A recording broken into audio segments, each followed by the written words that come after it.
Como é que é essa questão que as pessoas usam aí, às vezes até de má fé, né, que não pode ser preso, mas existe ali uma continuidade no texto da lei, né, explicando as razões, né? E afinal de contas, né, a pessoa pode ou não pode ser presa? Muito bem. Desmistificando essa sua pergunta, existe a questão da prisão em flagrante. Né? Isso. Prisão em flagrante, para aquelas pessoas que não fiquem tão técnico, é aquele ato, o momento do ato que você está cometendo o crime. Tá?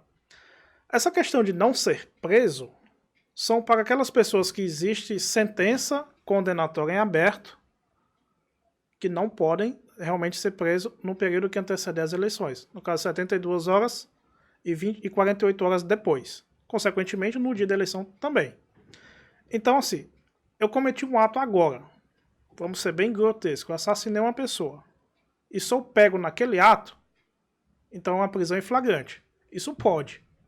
O que não pode, volto a dizer, são para aquelas pessoas que têm uma sentença em aberto, e o juiz vai lá e expede a sentença, condenatória, expediu, hoje é sexta, sábado, expediu quarta-feira. Mas o oficial de justiça não encontrou na quarta, vai na quinta, só acha a pessoa hoje, no sábado. Pode? Não pode. Não pode. Não pode. Então, prisão em flagrante, pode.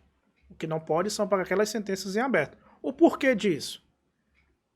O pleito eleitoral, ele é um momento muito sério para a democracia, né?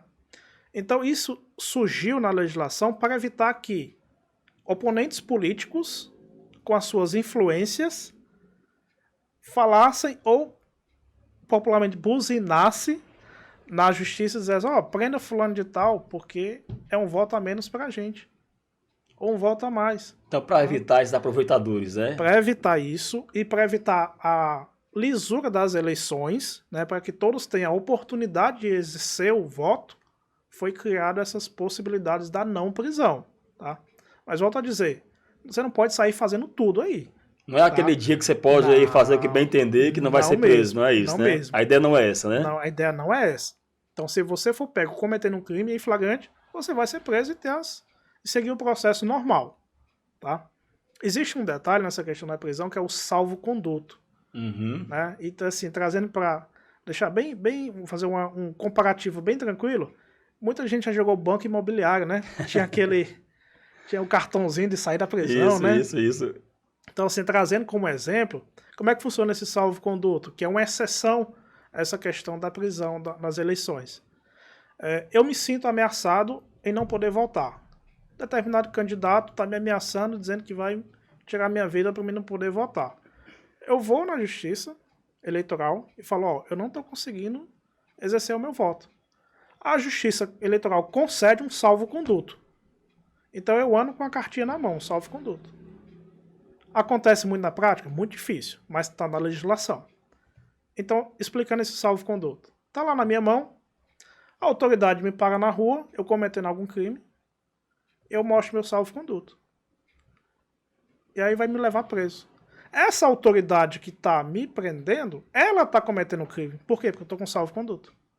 Entendeu? Então, essa é uma rara exceção. Tá? É complexo? É bem complexo. Na prática, de acontecer, é muito difícil. Mas é uma rara exceção de você estar cometendo qualquer crime e não ser preso. Esse salvo-conduto. Desde que você antes tenha pedido o salvo-conduto na justiça eleitoral. Tá? É a única exceção à regra. No direito, tudo tem exceção. Tudo tem um depende, tudo tem uma exceção. E essa é uma das poucas delas. É porque apesar de ser uma questão bem técnica, né? Existem questões, interpretações, existem questões também que existem variantes, né, dentro daquela própria questão que não adianta querer fechar, dizer, olha, é assim assado, né, que sempre vai existir alguma variante que muda, né, um pouco aquele contexto, né, aquela situação, a depender do momento, não é mais ou menos isso? Isso. A gente fala no mundo do direito que o direito não é ciência exata. Isso. Não é. Por isso que muitas das vezes nós respondemos depende. Sempre um depende. Tudo tem um depende, tudo tem uma vírgula, pode mudar toda a interpretação dentro de uma legislação. Né? Como você bem falou no início, o contexto. Você tem que pegar o contexto inteiro para entender se aplica ou não aquela legislação.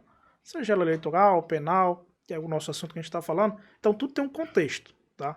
A gente não pode levar o pé da letra, como diz popularmente. Tem que entender o contexto para saber se aplica. Tá? Então, assim, não é tão simples. E, volto a dizer, tudo depende. né? É explicável, mas depende. Mais ou menos por aí.